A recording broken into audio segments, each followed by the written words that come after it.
tardes, bienvenidos a Políticas Públicas 2030, un programa hoy muy interesante.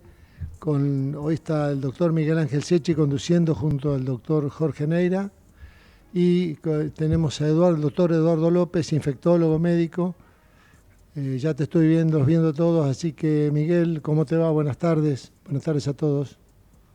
Buenas tardes a todos y tengo algún tema para, para hacer la visibilidad, bueno, ya lo solucionaré. Buenas tardes, doctor Jorge Neira, buenas tardes, doctor Eduardo López. Muchísimas gracias, Horacio Fernández, por tu tarea de producción. Ya es reiterado decir que la tarea de producción es muy importante porque es antes, durante y después del programa, toda vez que su resultado se retransmite el viernes o sábado a todas las redes sociales y eh, Y hay muchas entre listas los... de WhatsApp también, Miguel. ¿Cómo? Muchas listas de WhatsApp también se retransmite. Correcto, correcto. Pero lo importante que es, remarcamos que intentamos que sea un programa federal. Antes de dar la palabra a, bueno, nuestros amigos, empezando por Jorge Neira, me motivó mucho a mí a la producción y a Jorge tener presente al doctor Eduardo López, no solamente por su conocimiento respecto a infectología, vacunas, sino por su especial preocupación y dedicación para que los temas de promoción, prevención de patologías lleguen a todos los sectores, especialmente a los más vulnerables. Esto, como sabemos, eh, a veces lamentablemente se hace solamente a partir del llamado hospital estatal. Para nosotros la salud pública es la confluencia del estatal y el privado, pero si quieren llamarle hospital público, le llamamos hospital público para que todo el mundo lo entienda. Así que en ese sentido, Eduardo López, te agradezco tu presencia y tu especial vocación por pensar en aquellos que están mucho más necesitados que ese 12% de la población que siempre nos dan, que tiene cierto acceso a la prestación médica. Pero no quiero hacerlo tan largo. Jorge Neira, ¿cómo estás? Hola Miguel, hola Horacio, hola Eduardo, ¿cómo están?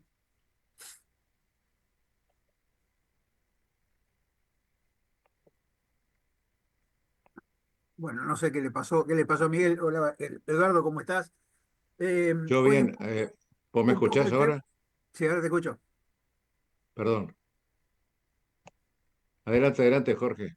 Bueno, no, quería decirle, Horacio, que antes de empezar a hablar del tema de vacunas, que es un tema interesante para hablar en esta época, me gustaría revisar con vos el tema de la semana epidemiológica. El Ministerio publicó la semana epidemiológica 1, pero lo interesante me parece ver las 52 semanas epidemiológicas anteriores.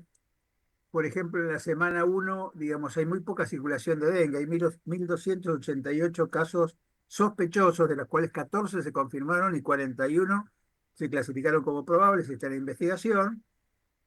Casi todos los casos, la mayoría de los casos, por supuesto, son endógenos, son de aquí, digamos, y de los antecedentes, sin antecedente de viaje, se registraron 40 en Cuyo, 40 en el centro, 8 en Cuyo, 6 en el noroeste y 220 en el noreste.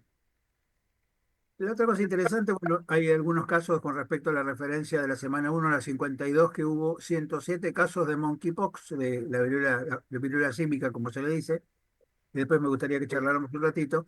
Y hay un tema que me parece que es muy importante y que por ahí la gente desconoce, es que entre la semana 1 y la 52 del 2024 hubo 1.226.639 casos de enfermedad tipo influenza, eh, con 178.185 casos de neumonía y 184.663 casos de bronquiolitis. Lo interesante de la bronquiolitis es que disminuyó 22% con respecto al periodo 2023, y aquí quizás la vacuna tuvo alguna importancia. Pero yo quisiera destacar esto porque en general uno siempre se asusta con el dengue, no hay casi circulación de COVID, solamente las primeras semanas del año pasado. Y la gente se asusta con el tema del dengue, del COVID, pero no se da cuenta que la enfermedad tipo influenza es un impacto importante para la población, no solo para los chicos con la bronquiolitis, sino para los adultos mayores, ¿no? O los que tienen algún tipo de antecedente de enfermedad. La influenza fue H3N2, este, y fundamentalmente después es todo, todo, por supuesto, influenza. Así que me gustaría primero que hicieras algún comentario acerca de estos números, que me parece que es importante que la gente los conozca. No sé vos qué opinas, Eduardo. Está muteado, ¿eh? Está muteado. Eduardo, está muteado.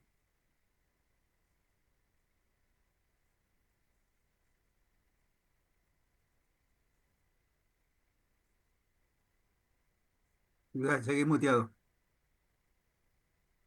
Quizás tenga que salir y volver a entrar, me parece.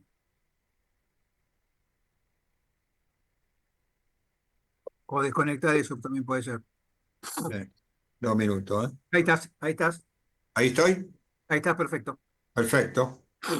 Bueno, en primer lugar, la enfermedad tipo influenza y las infecciones respiratorias en Argentina como entidad es la más frecuente de todas, Claro. diríamos. La enfermedad tipo influenza, para que la gente entienda, es aquellos cuadros que son muy parecidos a la gripe, diríamos, en cuanto a que tienen fiebre, pueden tener tos, dolor de cabeza, dolores musculares, diríamos, y ahí entran todos los virus que pueden provocar algún tipo de esta sintomatología, desde el virus de la gripe hasta el virus sincicial respiratorio, pasando por adenovirus, coronavirus, etc. El otro dato interesante es que el año pasado hubo en general menos casos de enfermedad tipo influenza que otros años. Sí, bajó como un Incluso, 8%. exacto, incluso la internación en pediatría, que el paradigma de la bronquiolitis en los hospitales pediátricos ha disminuido y esto se ha reflejado que ha disminuido un 32%, 35% con respecto al año pasado. Las neumonías se mantienen más o menos estables y el impacto que está haciendo la, la vacuna, bueno, hay un primer estudio donde la vacuna en aquellas madres vacunadas con respecto a no vacunados tuvo una eficacia de 64%. Para que entendamos, el virus sincicial respiratorio, que es lejos, lejos el más frecuente causal de bronquiolitis, en el calendario nacional está la posibilidad de vacunar a la mujer embarazada de tal manera que la mujer le pase anticuerpos al recién nacido en los primeros 6 meses de vida. ¿Por qué los primeros 6 meses de vida? Porque la mayor mortalidad en virus sincicial respiratorio, llámese bronquiolitis, es en esta franja etaria.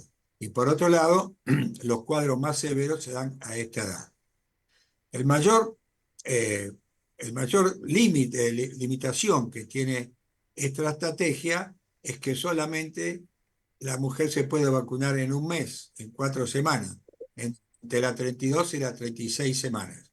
Algunos países lo han llevado a 30 semanas y hay algunos pocos países que la están llevando de las 28 semanas. Esto es bueno, aumentar el periodo donde las madres se pueden vacunar, porque aumenta mucho la chance que se vacunen. Y no olvidemos, Jorge, que esta es una vacuna gratis, está en el calendario Claro, nacional, tal cual. Sí, sí, por eso digo. y se puede dar tanto en privado como en público. Así que esto es una estrategia que vale la pena. Diríamos, yo creo que todas las enfermedades respiratorias, diríamos, fíjense que la bronquiolitis es la que más bajó. Algo de esto tuvo seguro impacto a la vacuna. Claro. No podemos definirlo por un año, necesitamos por lo menos 2 o 3 años para ver cómo va evolucionando esto, pero los datos son alentadores, ¿no?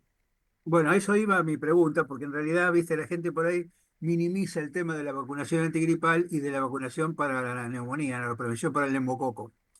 Y digamos, acá me parece que quizás haya que que enfatizar la importancia que las personas adultos mayores se vacunen contra el neumococo y además que se hagan regularmente la antiviral, ¿no? La antigripal, ¿no?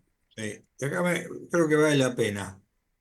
Digamos, cuando uno estudia vacuna de gripe en grandes números, la vacuna tiene una eficacia no menor del 60%. Un Claro, poco más en pediatría, alrededor del 70%, y un poco menos en el adulto mayor, alrededor del 50%.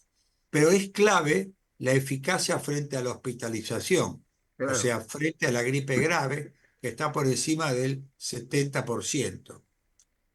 Obviamente tendríamos que lograr tener una vacuna de gripe mejor, pero no es tan fácil porque las cepas van variando de un año para otro y además van variando mientras van circulando en los periodos de invierno. Y el otro dato interesante, y esto creo que es una novedad, acaba de publicarse en España un estudio donde demuestra que si uno se vacuna con vacuna de gripe, ¿no? Y luego se da un refuerzo, tiene alguna eficacia para una situación que se está mirando con mucha atención, que es la gripe aviar o la gripe flu, en Sí, el sí. cual aparentemente vacunándonos con esta, acaba de salir, esto debe tener no más de 2 semanas, vacunándose con vacuna de gripe estacional, tiene un grado de protección bastante interesante, si me permite la palabra, para este cuco que podría ser la próxima pandemia, ¿no? Sí, justamente, mira, el otro día en la comisión, nosotros tenemos una comisión interacadémica de una salud, a la cual ya te dije que estás invitado cuando quieras venir, que lo hacemos con los veterinarios y con los de farmacia y bioquímica y con la Academia de Ciencias del Medio Ambiente y la de Ciencias. Y apareció un artículo sobre que aparentemente había habido transmisión del virus de la gripe aviar, creo que a primates. O sea que en realidad está empezando a migrar, digamos, el virus, ¿no? Con distintos vectores, con distintos receptores, y es un tema. Ahora, lo que estábamos hablando es que en realidad la diferencia entre la influenza común, digamos, la influenza que nosotros conocemos, la influenza A, y este tipo de influenza es que la mortalidad es más alta. Y en este La caso la mortalidad, mortalidad sí, creo que es más alta que la del MERS, ¿no? El MERS tenía una mortalidad entre 30 y 40 y esta está un poquito por a arriba, me ver, parece, a ¿no? ver, es un tema realmente fascinante. Claro, por eso. Nosotros, por ahora, el ser humano tiene poca gripe aviar, salvo aquellos individuos que tienen un contacto prolongado y permanente contra el virus, que es lo que pasa generalmente en China. ¿Por Claro. qué es esto? Porque no tenemos desarrollado adecuadamente los receptores, diríamos, en el cual el virus se puede unir a nuestros receptores del epitelio, diríamos, respiratorio. Y el segundo punto, que es lo que hay que estar atento, que empezó a estar en bovinos, diríamos, en algunos primates, pero el mayor riesgo es que apareció en algunos porcinos. Los porcinos son la gran cotelera de los virus de influenza y ahí no Claro. se producen las grandes mutaciones.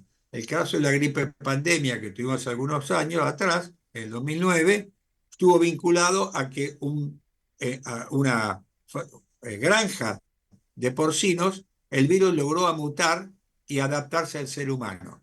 Ahora, Entonces, el hecho de que interesante destacar, Eduardo, que la del 2009 fue H1N1, que fue la misma que la gripe española. fue la misma de la gripe española del año mucho 1918. atrás, que fue el año 1917, si no me Claro. equivoco, y fue exactamente el mismo virus. Debe tener muy pequeñas diferencias genómicas. Y el otro dato interesante de la gripe pandemia, estamos hablando casi historia de la medicina, que aquellos individuos que estaban vacunados múltiples veces con la gripe estacional, con las vacunas comunes, eran individuos mayores de 50 a 55 años, no tuvieron tanta cantidad de casos como si lo tuvieron los niños, adolescentes y adultos jóvenes en la Claro. pandemia. ¿Por qué? Porque las múltiples vacunaciones dio algún grado de inmunidad cruzada para esta nueva variante, esta nueva cepa que apareció. En cambio, los que tenían menos vacuna, diríamos, se enfermaron mucho más. Fíjate vos que en Fíjate vos esa que época los factores de riesgo, en la época del 2009, eran la obesidad y las embarazadas, no los y, adultos lo- y mayores. lo- y los, y los neurológicos complejos. Claro. Eso apareció en la Argentina, demostró esto, que era la obesidad mórbida, las enfermedades neurológicas, diríamos, y genéticas tenían un impacto importante en cuanto a la morgue y mortalidad, ¿no? Exacto. Ahora, el otro dato que es interesante en esto es que la gripe, cuando hace pandemia, diríamos, afecta a todas las edades, pero generalmente en las dos puntas, el adulto mayor y el chico.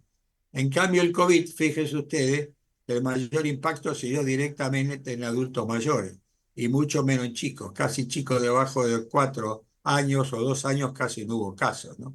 Es decir, Claro. que cada virus se comporta. Esto habla de que hay vacunas para las infecciones respiratorias para todas las edades. Esto es importante. Y después está el neumococo. El neumococo es interesante, Jorge. Nosotros estamos haciendo un trabajo en Argentina bastante interesante, que es qué serotipos de neumococo están circulando. El neumococo en general tiene muchos serotipos, pero hay 23, 25 que dan la mayor cantidad de enfermedad. Yo los serotipos les digo que son los primos hermanos. Y esto es muy interesante, porque la vacuna que estamos aplicando hoy, con los serotipos que circulan hoy, cubre un 30% nada más, como cuando hace 12 años cubría el 90%. Se está trabajando con una vacuna de 20 valentes y nosotros estamos comparando, cuando vos tenés la vacuna de 20 valentes, la cobertura de los serotipos, que es un reflejo de la protección, es del 60%.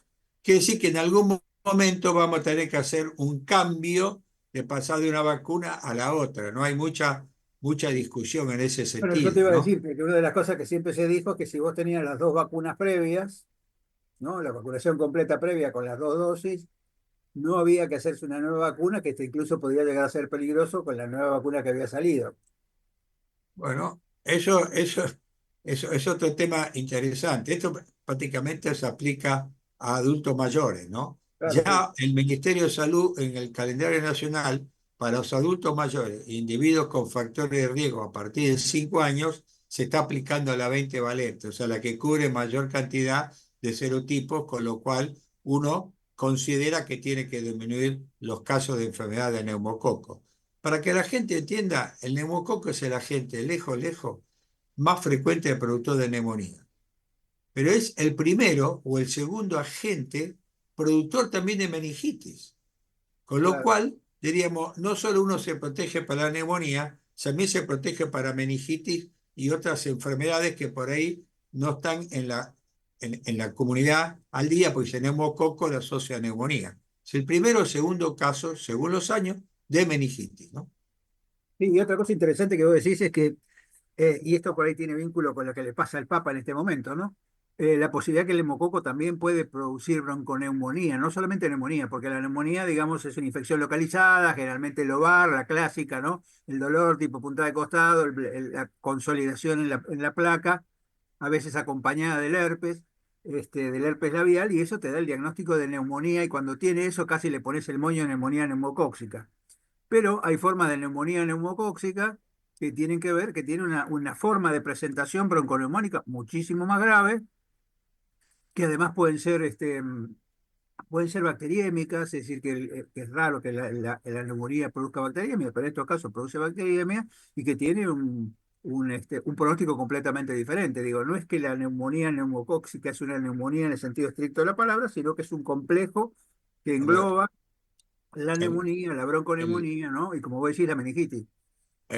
correcto, el neumococo en general tiene complicaciones, porque arranca por ahí con una neumonía lobar, toma la pleura y hace lo que llamamos nosotros derrame pleural o supuración pleuropulmonar, puede Claro, hacer bronconeumonía y puede hacer neumonías necrotizantes, por claro. ejemplo, que eso se ve con evoluciones tórpidas, mucho tiempo de internación, tratamientos endovenosos y demás.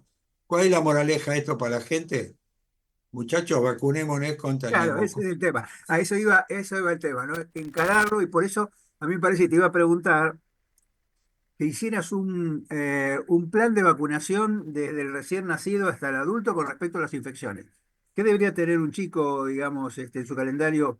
El calendario se lo pide, pero ¿por qué es importante que tengan toda la vacuna? Habitualmente los pibes con la gripe no se los vacunan, porque en Bueno, general se deja pasar, y los sí. adultos mayores. o los que tienen Sí. riesgo, digamos, los que tienen riesgo porque tienen patología asociada. ¿Por qué no haces Sí. como un esquema de qué recomendás vos de vacunación teniendo en cuenta estas cosas? Bueno, asumamos que vamos a hablar de las infecciones respiratorias, no de todas las Empecemos infecciones. con las infecciones respiratorias, después seguimos con las Por otras. eso, un día nos invitamos de vuelta y hablamos del qué es el calendario de inmunización. Para infección respiratoria, a partir de los 2 meses y 4 meses y un refuerzo al año, es la vacuna neumococo que tiene en este momento 13 serotipos, o sea que protege para esos. Yo creo que pronto, pronto va a aparecer la de 20 serotipos porque hay interés de ayornar a nivel ministerial, ayornar el calendario nacional. El segundo elemento es la vacuna de influenza, que se da a partir de los 6 meses y las primeras 2 dosis se dan en el primer año o en el año y medio de vida. En algunos países, mirá vos qué interesante, Jorge, ya la vacuna de gripe se da hasta los 6 años, países de América Latina. Argentina es uno de los pocos países de América Latina que la vacuna de gripe la aplica hasta los 2 años. Claro, ¿Por qué es importante el tema de los edad escolar y preescolar? Porque son los que arrancan con la gripe en las comunidades. Si vos analizás Argentina, es muy claro. Argentina comienza a circular el virus de la gripe en forma intensa a partir de marzo, que es cuando empiezan las escuelas. claro. Entonces, este es un punto que a veces es una vacuna que pasa desapercibida porque uno cree que en el chico se enferma poco. La gripe es así, afecta muy importante a los menores de 1 año y a los adultos mayores. Pero hay un tema que no es menor, absolutamente.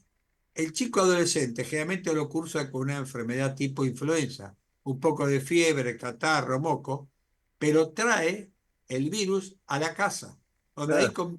puede convivir con adultos mayores, como los abuelos. ¿Quién de los abuelos no cuidamos nietos un fin de semana, por ejemplo?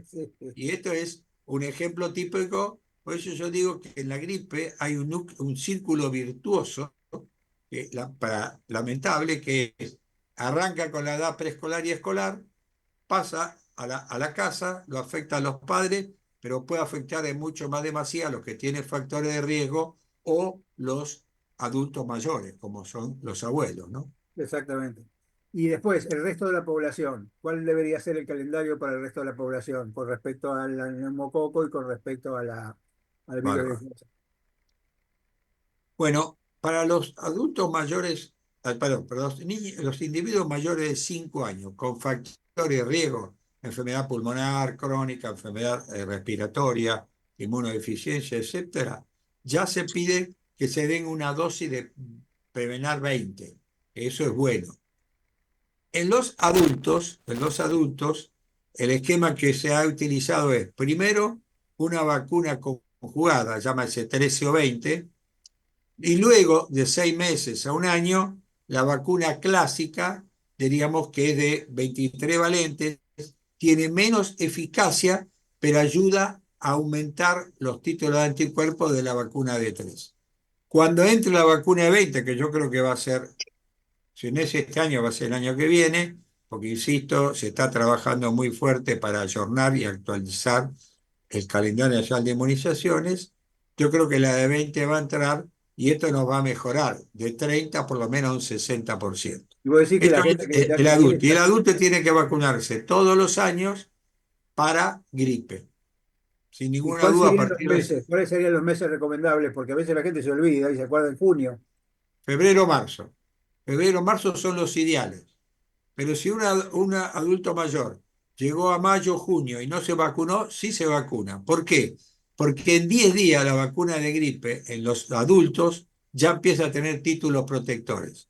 Entonces, no digo que nos vacunemos en noviembre o diciembre, pero vacunemos aunque hayamos pasado la época óptima, como bien planteás vos, digamos, siempre hay chance porque en 10 días ya tiene anticuerpos. Si uno mira con detalle la circulación de virus de gripe del 2024, ¿no? Ahí en ese famoso boletín nacional, van a ver que gripe en la Argentina se extendió casi, con muy pocos casos en enero o febrero, pero ya hubo. Después el pico del invierno y este año se estiró casi hasta noviembre. Quiere decir que el virus de la gripe se va adaptando. Y como el virus se va adaptando, nosotros también tenemos que adaptarnos vacunándonos, que es el mejor método de protegerse. La segunda es la consulta precoz, que es otro tema que no hay que olvidarse. Bueno, estoy con gripe más. Un adulto mayor, la consulta precoz es fundamental porque por ahí es gripe que uno puede darle las primeras 48 horas tratamiento antiviral que en general responde bastante bien. ¿Y cuál sería ese tratamiento antiviral, Eduardo? El tratamiento antiviral es una pastilla, es un comprimido que se da por boca que se llama oseltamivir.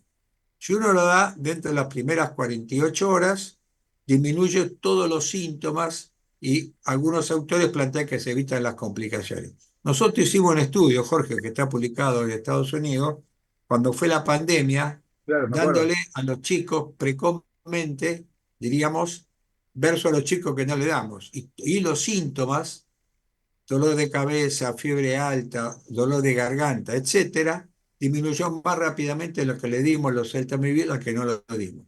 Y el otro dato interesante, cuando dimos Celtamivir en las familias, como profilaxis secundaria a los integrantes de la familia, mientras aquellas familias que lo recibieron, dimos, la eficacia fue alrededor del 50-60%. Quiere decir que es una herramienta que hay que utilizarla. Habitualmente, Jorge, no se utiliza. ¿Está bien? Bueno, a eso te iba a Pero decir. En realidad lo que es importante para la gente es que cuando voy a decir, yo le doy en las primeras 48 oseltamivir, es cuando vos sabés que tiene influenza. Es decir, cuando vos le hiciste el sí, estudio para saber que tiene influenza, no es obviamente. que tiene un diagnóstico presuntivo. Digo esto eh, No, para correcto. No, descorazonar a es aquellos que dicen, correcto. bueno, me compro un Por eso, oseltamivir y si tengo síntomas me lo tomo. no es así. No es enfermedad tipo influenza. Es cuando usted tiene síntomas, le hace el método rápido, que dura Claro, 20-30 claro, minutos, da positivo, está. En Estados Unidos, esto se hace de rutina, es lo que se llama el bedside diagnóstico, el claro, diagnóstico prácticamente al lado de la cama en ambulatorio. Yo lo claro, puedo contar, mi hijo en Estados Unidos y dos de los hijos se pescaron gripe. claro. Bueno, Y el quédate ahí diagnóstico lo porque ahora nos hicieron tenemos que muy ir. precozmente porque lo hacen ahí en la guardia o en los Claro, mismos consultorios de los médicos, ¿no? quédate ahí que tenemos que ir a un corte y después seguimos y retomamos este tema que me parece muy interesante para que la gente entienda. Así que nos vamos al corte, Miguel. Sí, adelante, adelante.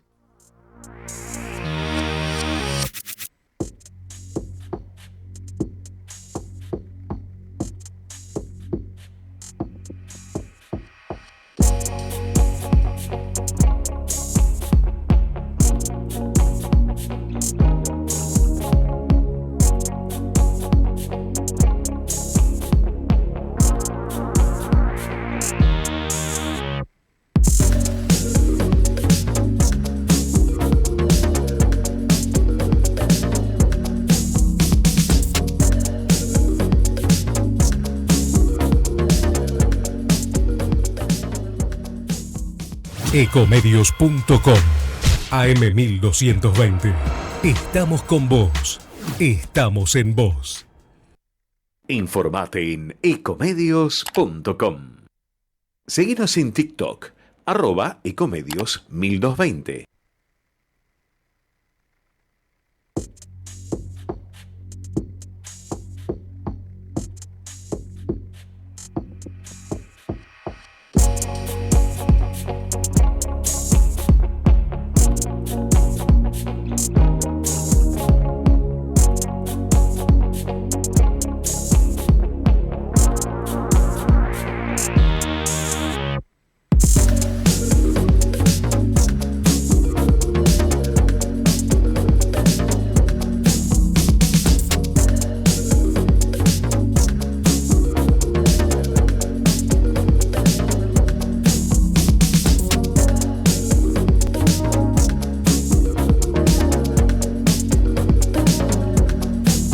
Bueno, continuamos con Políticas Públicas 2030 luego del corte. Jorge, ya está Eduardo, Miguel se está conectando. hablando, me parece interesante el diagnóstico precoz y sobre todo el diagnóstico de certeza con el estudio rápido que te permite saber que le vas a dar oseltamivir, porque entonces recuerdo cuando fue la epidemia H1N1 que se prohibió la venta ambulatoria de oseltamivir en las farmacias, tenía que ser con receta del Estado porque era una forma de asegurarse que no se malutilizara el medicamento, porque no se utilizara en casos que no tenía indicación. Correcto. Así que Esto es así. dale, me parece que es un tema interesante tener en cuenta que la gente sepa. Yo creo que esto que vos decís de los nietos y los abuelos es una cosa muy común, porque como vos decís, todos los que tenemos nietos, es muy común que uno conviva con ellos y tosan y le tosan en la cara porque hasta les resulta gracioso y después resulta que ellos se les va al día siguiente y uno se pasa una semana no con síntomas, ¿no? Eh, Correcto. y lo que te quería preguntar con respecto a esto, ¿qué pasa con la vacuna del virus sincicial respiratorio para adultos? ¿Qué es lo que se ve? ¿Qué es lo que se prevé? ¿Qué es lo que se viene, digamos? Bien, parece que estudiamos del mismo artículo. Acaba de No, ese caso publicarse, vos, yo te pregunto las inquietudes. acaba de publicarse un dato muy importante que es la vacuna de virus sincicial respiratorio en adultos, que tuvo una eficacia casi del 70%, Claro. 67%. Ahora, ¿qué pasa? ¿Por qué uno tiene que empezar a ponerse la vacuna de virus sincicial respiratorio? Porque el segundo virus causal o tercero de enfermedad grave respiratoria en adultos mayores es el virus sincicial respiratorio, que Claro. generalmente en adulto mayor uno tiene pensado, bueno, el virus de la gripe, ya estoy vacunado para la gripe.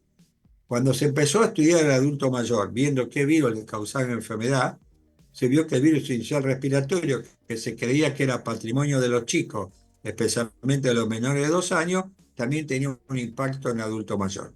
La vacuna está disponible, hay 2 laboratorios que la tienen, diríamos, y los resultados de seguridad son bastante altos, con lo cual es una ¿Ya está disponible vacuna. en Argentina, Eduardo? ¿Cómo? ¿Está disponible en Argentina? La vacuna de ambos laboratorios están disponibles en Argentina y se están dando, todavía no se ha incorporado al vacunatorio, al calendario nacional, porque tenemos un problema complejo en esto, Jorge, es que el adulto mayor se vacuna poco y el adulto con factores de riesgo se vacuna poco también. No sé si es porque a veces los especialistas no recomiendan o hay un falso concepto que es me di la vacuna de gripe, igual me engripé, que no tiene nada que ver una cosa con la otra. Y además está el tema que es una vacuna, diríamos que es onerosa, con lo cual por ahí necesitamos que en algún momento se discuta si vale la pena incorporarlas o no. La otra vacuna que nos olvidamos y es gratuita es la vacuna de COVID. Claro. COVID circula poco, pero cuando uno va a analizar los pacientes que se internan en terapia intensiva, sobre todo adultos, hay un grupo que son por vacuna de COVID, que son provocados, perdón, por el virus de COVID, por el SARS-CoV-2. Sí, sí, Esto es una vacuna que la gente la ha asumido que no hay más COVID. En sí, claro. Estados Unidos este año hubo un brote de COVID, eh, diríamos, interesante, diríamos, y creo que es una vacuna que a medida que se está perfeccionando, es una vacuna que yo creo va a tener un rol, diríamos, en esto, como puede ser el trío de vacunas, en un brazo la de gripe, en otro brazo la Claro. de Sí, COVID y en una pierna la de sincicial respiratoria. sí, lo ideal es que en Digamos, algún momento las plataformas sean una sola, ¿no?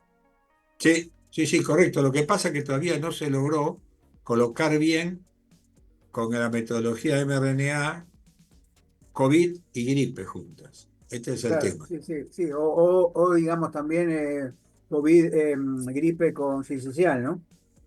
Gripe con sincicial todavía no está todavía la vacuna disponible, Porque ¿no? hay un tema de costo-efectividad. ¿Cuánto cuesta la atención de los pacientes con neumonía grave, y las complicaciones que tiene, digamos, no solamente la mortalidad, sino las complicaciones, y cuánto más barato es la vacuna, ¿no? Esto A digo ver, para el calendario nacional. la neumonía graves en adultos mayores de 60 años o individuos que tienen factores de riesgo interesantes, casi siempre es un paciente que tiene algunos días de terapia intensiva. Por lo Claro, menos terapia intermedia. Con lo cual, y vos sos un experto en esto, el monto de costo cuando un individuo pasa a terapia intensiva o intermedia es infinitamente mayor que cuando está internado en una sala común. Este es Claro. el primer punto. Lo segundo, en las neumonías graves, en el adulto mayor y en el individuo que tiene factores de riesgo, uno sabe cómo comienza, pero no sabe cómo termina. Absolutamente. Y esto, y esto es un dato que hay que tenerlo en cuenta. Si yo tengo una vacuna de gripe que a mí me protege un 70% para las formas graves, y a mí me conviene ponérmela. Esto es un poco Obvio. la idea. Pero la vacuna de gripe no se aplica en la Argentina por varios motivos. Uno, que el paciente no la ve como una realidad importante. Segundo, que Exactamente. hay médicos, con todo respeto a nuestros colegas, hay médicos olvidadizos con respecto a esto, digamos, ¿no?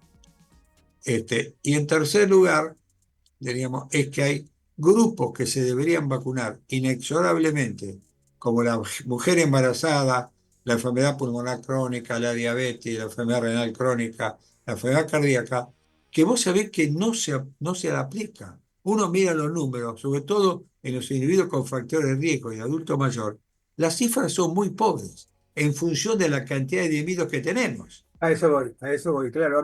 Yo coincido con eso. Yo creo que yo muchas veces puedo pensar en médico olvidadizo. Esto, digamos, hay tres paradigmas de la prevención que son el profiláctico, el cinturón de seguridad y la vacuna, ¿no? Digamos, para tomar los más importantes, ¿no? Y a mí me Está parece que perfecto. son cosas que van de la mano, porque vos te tenés que usar el cinturón de seguridad, tenés que usar profiláctico si tenés riesgo y tenés que usarte la vacuna. Me parece que tienen la misma trascendencia y sin embargo no se. Yo siempre digo, Correcto. ningún médico le dice al paciente, ¿tú usas cinturón de seguridad? No le pregunta, y es bueno, ahora por suerte, digamos, hay una cierta tendencia que ha aumentado, la gente tiene como una aceptación, no con el casco, digamos, no pasa lo mismo con el casco de la motocicleta. Por ejemplo, tener un arma en la casa aumenta 5 veces la posibilidad de un homicidio Sí, no intencional y 3 veces la posibilidad de un suicidio, porque tenés una cosa a mano que te resulta fácil. sí, Así que sí. a mí me parece que todas estas cosas que tienen que ver con la prevención, uno se pregunta por qué se olvidan, ¿no? ¿Por qué se olvidan de indicar la vacunación? No creo que sea por un tema antivacuna, ¿no? ¿Vos qué opinás? No, no, no, no, no es por eso. Yo creo que no se visualiza adecuadamente la enfermedad. Yo Claro. estoy convencido de eso, El impacto absolutamente. más que no es que la enfermedad, el impacto que la enfermedad tiene, porque la enfermedad la conocen, lo que parece como que No, no. claro, el impacto de lo que puede pasar, sí, correcto. Claro, el impacto Sí, que sí, lo que genera una enfermedad como esta, ¿no? Por ahí se preocupa, todo sí. el mundo está preocupado por la gripe aviar o por la gripe, la monkeypox, la gripe símica, como le dicen, y no se preocupa por una cosa que es mucho más cercana y mucho más presente, digamos, que es el de la influenza o la enfermedad tipo influenza. Me quedó clarísimo, me parece que está muy bueno las recomendaciones que está dándole para la audiencia porque clarifican mucho las cosas. Volvamos otra vez al tema de la viruela aviar, ¿no? Perdón, de la gripe aviar. Eh, No, viruela sísmica o gripe no, la aviar. viruela símica, por eso te digo, no, de la gripe aviar. La gripe aviar, viste que empezó hace muchos años, siempre, no sé por qué es en el sudeste de Asia, debe ser por la característica que tienen de crianza y la cercanía que tienen los animales, porque yo creo que los primeros casos aparecieron en Vietnam, ¿no? Y Ah, cuando uno ve, digamos, las epidemias de peste históricamente en el mundo, desde la época de Justiniano o incluso de la época de Pericles, empezaban siempre en el sudeste de Asia, ¿no? Y el SARS-CoV-1 empezó también en el sudeste de Asia, ¿no? Parece como que por algún motivo hay alguna cosa facilitadora. Pero lo interesante, digamos, de esto es que hasta ahora no había mutado el virus hacia las personas, ¿no? Y como vos decís, en estos criaderos enormes de aves y qué sé yo, cada tanto hay un caso en una persona que tiene contacto muy íntimo con los animales, pero no con un animal, sino con gran cantidad de animales, y no pareciera haber contagio de persona a persona, ¿no? O sea que lo que falta es que mute, digamos, como vos decís, el receptor para que el enfermo pueda desarrollar la enfermedad, ¿no? eh, la clave acá es que empieza a adaptarse el receptor. Los Claro. receptores para la gripe pandémica, la gripe común, es uno, y el otro con pequeñas diferencias, pero son distintos y todavía el virus no se adapta. ¿Por qué ocurre en el sudeste asiático? Porque hay una cultura ancestral que prácticamente las aves de corral conviven con las personas. Claro. Hay criaderos de aves de corral, pero están íntimamente íntimamente en contacto permanente con las personas. Cuando vos tenés permanentemente un estímulo, en algún momento tu receptor se adapta. No hay ninguna alternativa en esto. Y eso es lo que pasa en China, lo que pasa en el sudeste asiático, ¿no? Esta gripe aviar, como dijimos antes, ya está en el bovino, hay algunos primates y la mayor preocupación es el virus, es en el porcino, porque el porcino, como dijimos antes, es la gran cotelera y el que larga habitualmente los brotes, digamos, de gripe que infectan a los humanos. Así que la gripe aviar hay que tenerla en cuenta. Yo creo que la preocupación de la OMS es que puede ser una de las nuevas pandemias, ¿no? Para que entendamos. Y bueno, y además tiene una característica que tiene la capacidad como tienen los virus humanos de aerosolizar, o sea, quedar Claro. suspendidos en el aire por un tiempo determinado, con lo cual el ritmo la posibilidad de contagio es mucho mayor que cuando necesita contacto estrecho, ¿no? Y Y una no cosa nos Perdón, olvidemos Jorge. que el virus de la que gripe perdón, que el virus de la gripe dura 24 horas en superficie dura no porosa, como es mármoles, como puede ser plástico, como puede ser los juguetes de los chicos, claro, sí. el teclado de la computadora, acero inoxidable, etcétera, etcétera, ¿no? Miguel. No, respecto a un tema que vos tocaste, que como dije cuando conversé con Eduardo para invitarlo al programa, me motivó, nos motivó mucho el tema de la preocupación de Eduardo, que conozco la tuya también, Jorge, sí, y que vos hace 2 minutos hiciste referencia. Acá estamos hablando de un tema de costo y de acceso. Eh, Cuando se analiza el tema de costo, evidentemente ustedes lo demostraron clarito que 2 días o un día de terapia intensiva puede ser el costo de una vacuna. Eh, ¿Cuál es la política federal, nacional, política pública que ustedes imaginan para, a través de un tema de difusión educativo, de promoción de la salud, que podemos desde este programa y de todas las vías que tengamos, tratar de recomendar a las autoridades y a la población para que todo esto tan importante que han hablado ustedes hoy tenga aplicación eficaz y efectiva? A ver, es una muy buena observación, Miguel. Argentina tiene un calendario de inmunizaciones bastante aceptable, te digo, a la par de muchos países centrales. Pero tiene un problema muy crítico, que son las coberturas. Para que tengamos una idea, en el año 2023, que son las últimas coberturas publicadas, un chico, desde el periodo del recién nacido hasta los 18 meses de edad, se dejaron de aplicar 2 millones de vacunas, algo más de 2 millones de vacunas.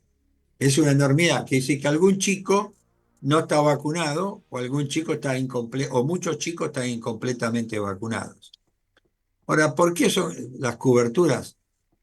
En general, cuando alguien no se vacuna, digamos, sobre todo los niños, hay 3 opciones. Padres antivacunas, la reticencia o duda a vacunarse y el acceso. El acceso es cuán fácil es vacunarse en el sistema público. ¿Está bien? Correcto. Y el tema primero, en la Argentina, el más importante es el acceso. Nosotros hicimos una encuesta en octubre del 2021 y le preguntamos a la gente por qué no se fue a vacunar. Mirá qué interesante, un 40% dije tuve miedo de contagiarme de COVID. El otro 60%, 40, 50%, para ser número redondo, me fui a vacunar, pero yo trabajo y los vacunatorios están cerrados. Primer punto. Segundo punto fue, el vacunatorio tiene restringidos los horarios y no hable sábado, domingo, feriado, que es donde yo estoy más libre para llevar a vacunar a mi chico. Y el tercer punto del acceso fue, me cerraron mi vacunatorio o no tiene las vacunas cuando me fui a vacunar y no tengo plata para ir a un vacunatorio más lejos. ¿Qué significa esto? En un país como el nuestro, el acceso es clave. ¿Qué es el acceso? ¿Cuánto le facilitamos a la gente ir a vacunarse? Si yo trabajo y vuelvo a las 5 de la tarde, ¿cómo hago para vacunar a mis hijos o a mis adolescentes? O yo mismo, si el vacunatorio cierra a las 2 de la tarde. ¿Me explico? Y muchos Correcto. a las 12. El otro tema es que a veces la pregunta fue, fui a vacunarme y no encontré la vacuna. Y la tercera es que no me abre sábado, domingo y feriado. Todas estas responsabilidades no son del Ministerio de Salud de Nación. El Ministerio de Salud de Nación lo que tiene que hacer es entregar en tiempo y forma las vacunas. Pero quien las aplica es provincia o municipalidades o departamentos.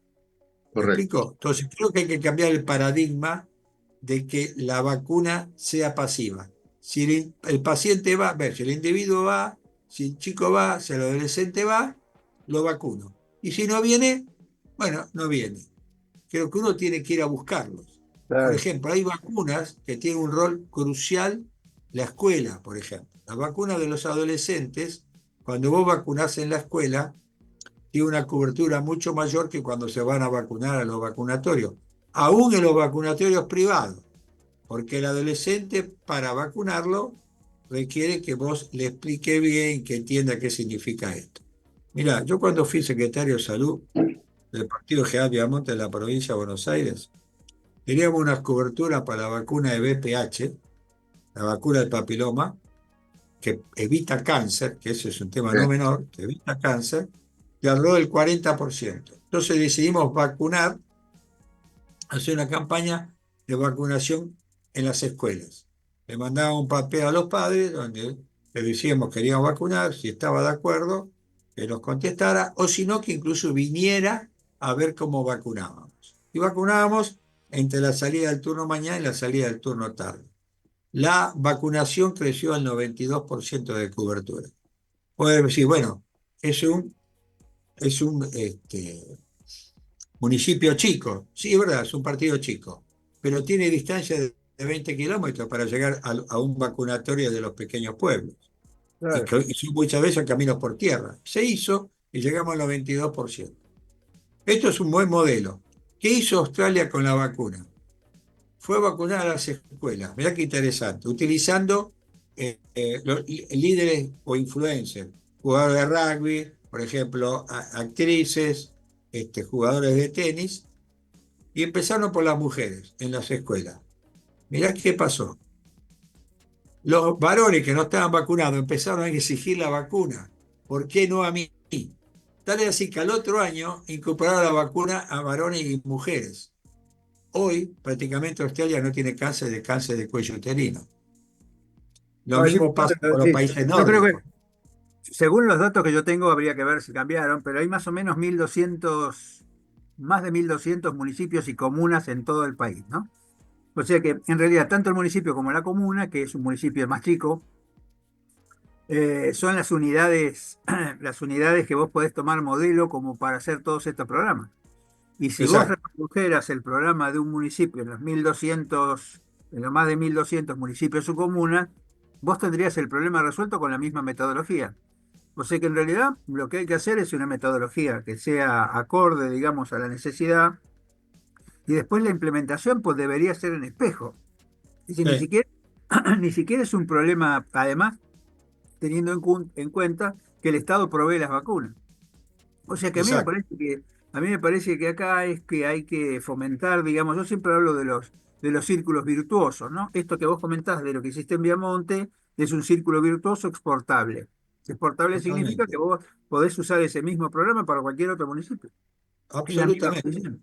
Y que no tenés que inventar La nada, ¿no? provincia de Buenos Aires sacás el tercer cordón y los municipios, el más grande, el Mar del Plata, que tiene 800.000 habitantes, pero tenés por lo menos otros 30 municipios que son entre 20 y 40.000 habitantes, que es Claro, por eso digo. totalmente extrapolable.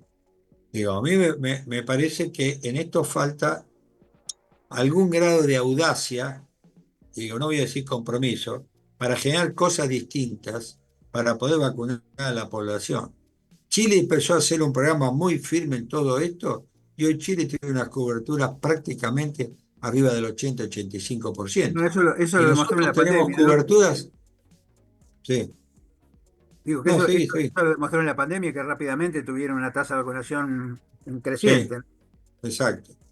Y nosotros tenemos, por ejemplo, la vacuna de neumococo que hablamos hoy, en los chicos no supera el 75, 76, 77%. Porque Claro, si, bueno, che, tenemos 80% vacunados, 77%. Sí, pero te voy a explicar, es un porcentaje no malo, ¿no? A vos te quedó 20% de una población, 25%, en una cohorte que nace de 500.000, te quedaron 120.000 chicos sin vacunarse. claro, la quinta parte, la Entonces, quinta parte. vos vas acumulando deuda, vas haciendo hipoteca y de algún lado te empiezan a aparecer los casos, ¿no? Claro, sí, sí. Y una cosa interesante que vos decías, el 70% de las pandemias tienen origen zoonótico, ¿no? Por eso nosotros esto lo analizamos mucho en la comisión que tenemos de Buena Salud, porque en realidad Sí, hoy, zoonótico o de vectores, ¿no? Zoonótico claro, o de vectores. sí, pero fíjate vos que el cambio climático ha generado esta cosa de la transición, digamos, entre el animal salvaje y el animal doméstico, y este acceso, digamos, estos cambios de los ecosistemas que facilitan estas cosas. Por ejemplo, una de las cosas que se dice que va a pasar con el dengue este año, que tiene un aumento muy lento inicial, pero parece que la temperatura va a seguir alta, creo que hasta abril, no sé si hasta mayo, pero seguro que hasta abril. Entonces, ¿qué va a pasar con el ecosistema dengue, con el próximo aumento de temperatura sostenido hasta el mes de abril? ¿No? Y ahí me gustaría escucharte. Bueno, en primer lugar, el pico de gripe siempre se da en los primeros días, mediados de marzo, y se sostiene alto hasta fin de abril. Ahora, este año nosotros tenemos por ahora menor circulación, y uno puede explicarlo de varias maneras. La primera manera uno dice, bueno, la vacuna. En realidad la vacuna no se distribuyeron más de 1.200.000 dosis, con lo Claro, cual claro, claro. el impacto es bajo. O sea, tiene un impacto individual porque quedó protegido, pero no es un impacto comunitario. El segundo punto es que el año pasado tuvimos alrededor de 500.000 casos, y un poquito más también de los que confirmamos y consultaron. Pero por cada caso clínico en gripe, en dengue, hay 6 casos Claro. asintomáticos. Quiere decir que ustedes analizan esto, el año pasado se contagiaron 3 3 millones. millones de individuos. Es una cifra muy alta, digamos. Y el tercer tema es que tenemos temporada de lluvia floja. Si vos necesitas tener temporada de lluvia para que se llenen los reservorios y las hembras puedan poner los huevos. Así que me parece que se dio este año una combinación de efectos para que tengamos menos dengue. Además, diríamos, el dengue en la Argentina es endémico, por lo menos en alguna zona. Y hasta la Pero mitad los del país. brotes grandes, claro, los brotes grandes se dan cada 3 años. Argentina tuvo el triste privilegio que tuvo 2 años seguidos mucha cantidad de casos. El periodo de 22-23 y el 23-24, ¿no? Así Claro. que es posible que tengamos un año más tranquilo. Digamos, pero más casos van a aparecer seguro, ¿no? Y Hablo de dengue. otro tema que viene también con el dengue, de los serotipos de uno y de 2 que son los que tenemos. ¿Qué pasa con el 3? Que parece que hay un aumento de la circulación, algún caso que apareció hace poco, no me acuerdo si fue en Rosario. Bien, el año pasado tuvimos solamente en la provincia de Entre Ríos serotipo 3 que representó el 0,4 del total de serotipos aislados. Exacto. Esto fue solamente en Entre Ríos. Hoy por ahora aparentemente hay un caso en Rosario, que es lo que vos comentas muy bien, diríamos, con lo cual por ahora no tiene un gran impacto. La OMS está preocupada, sobre todo la Oficina Panamericana, está preocupada por esto y planteó la posibilidad de que empezaran a tener brotes de 3 y de 4. Paraguay tiene brote de los 4 serotipos, ¿está bien? Y a veces se le mezclan.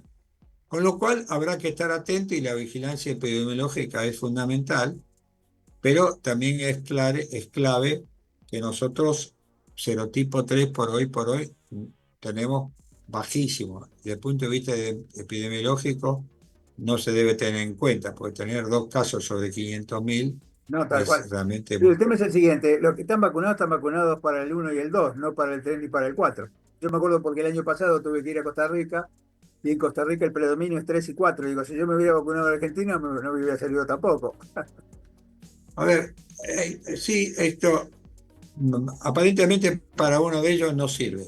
El otro, como tiene una incidencia muy baja, Jorge, no Claro, llegamos al tamaño muestral, entonces no sabemos si sirve o no sirve, tenés diríamos, razón, ¿no? está bueno. Ahora, claro, en el sur nuestro, eh, mismo Brasil, mismo Paraguay, el 1 y el 2 han predominado siempre, digamos, ¿no? El 2 con enfermedad un poco más grave que el 1, pero han predominado siempre.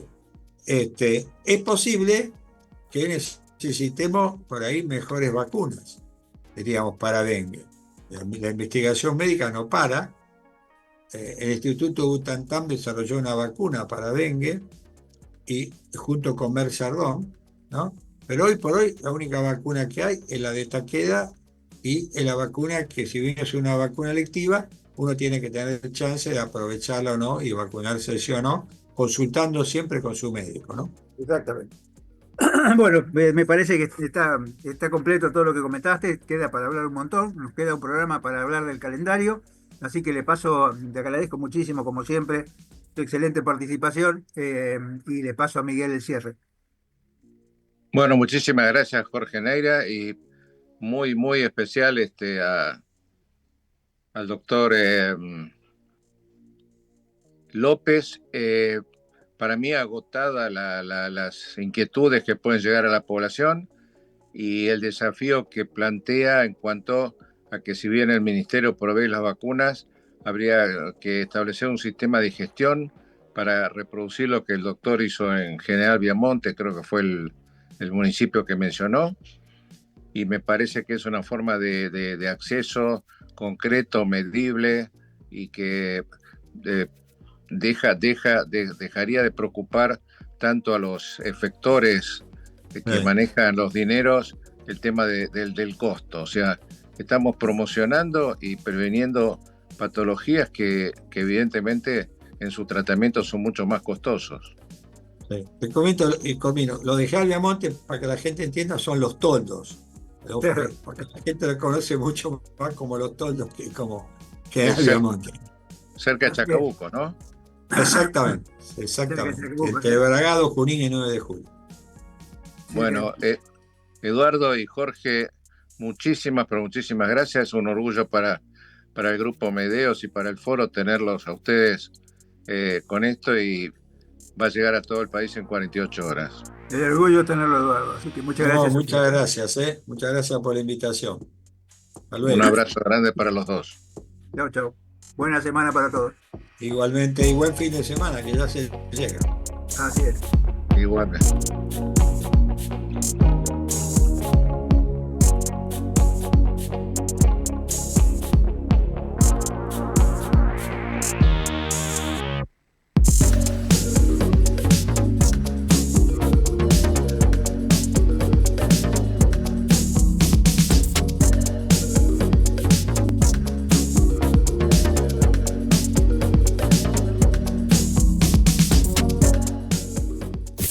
Desde Buenos Aires, transmite LRI 224, AM 1220, Ecomedios.